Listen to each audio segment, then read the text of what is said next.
How do you use macro controls effectively in Ableton for dubstep performance? If you are curious about how to use macro controls effectively in Ableton Live for your dubstep performances, you are in the right spot. Let's break it down step by step. First, what exactly are macro controls? Macros are knobs located in Ableton Live's instrument or effect racks. They allow you to control multiple parameters at once. This feature is perfect for manipulating sounds during a live dubstep performance, where quick adjustments can make a big difference. To start using macros, you need to group your instruments or effects into a rack.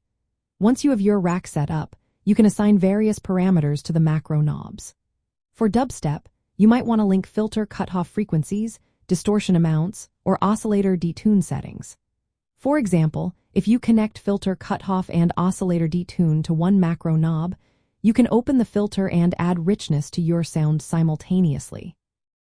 This is great for creating those thick bass sounds that dubstep is known for. Next, let's talk about modulation. Dubstep thrives on evolving bass sounds and dynamic effects. You can use macros to modulate these parameters over time. This can be done by automating the macro knobs in your arrangement or controlling them live during a performance. Imagine gradually increasing distortion or filter resonance to create movement in your basslines. This technique is essential for producing the characteristic growls and wobbles that define dubstep. During live performances, macros give you a hands-on way to manipulate multiple sound aspects without needing to tweak each parameter individually. You can even map macros to MIDI controllers for tactile control. This allows you to perform expressive techniques like sweeping filters or triggering dramatic sound changes on the fly. Another useful feature is macro variations.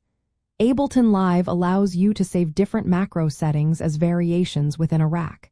This is especially handy in dubstep sets where you might want to switch between different sound states quickly. For instance, you can transition from a muted intro bass to a full aggressive drop sound seamlessly. In summary, using Ableton's macro controls effectively in dubstep involves grouping relevant parameters into macros. This lets you control key aspects of bass and effects, making both sound design and live performance easier. By assigning multiple related parameters to single macros, you can create dynamic and evolving sounds that capture the energy of dubstep while simplifying your control during performances or production sessions.